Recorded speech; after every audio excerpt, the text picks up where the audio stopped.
ఈ అరిసెలు చేసుకోవడానికి ముందుగా బియ్యాన్ని శుభ్రంగా కడిగి 3 రోజుల పాటు నానబెట్టుకోవాలి. కిలో బెల్లానికి గాను కిలోన్నర బియ్యాన్ని నానబెట్టుకుంటే సరిపోతుంది. నానబెట్టుకున్నటువంటి బియ్యాన్ని జాలీల బుట్టలో వేసుకుని పూర్తిగా నీళ్ళని వాడిన తర్వాత బియ్యాన్ని మరాడించుకోవాలి. మరాడించుకున్నటువంటి పిండిని జల్లెడ పట్టుకుంటూ తడారిపోకుండా ఈ విధంగా నొక్కుకోవాలి. బెల్లాన్ని ఇలా చిన్న ముక్కల కింద దంచుకున్న తర్వాత 125 ml వాటర్ ని పోస్తున్నాను. వడకట్టుకున్నటువంటి ఈ బెల్లం పాకాన్ని ఉండపాకం వచ్చేంత వరకు పాకం పట్టుకోవాలి. ఇప్పుడు ఈ బెల్లం పాకం పట్టు చూస్తున్నాను.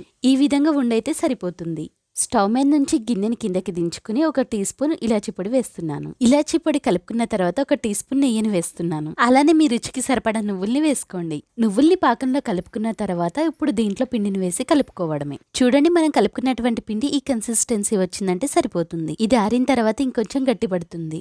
ఇప్పుడు వేడెక్కినటువంటి ఆయిల్లో ముందుగా కలిపెట్టుకున్నటువంటి మిశ్రమాన్ని ఈ విధంగా చేసి వేసుకోవడమే. మీరు ఈ విధంగా పాతకాలం నాటి పద్ధతిలో అరిసెలు చేసుకోండి. వీటి రుచిని మీరు ఆస్వాదించండి.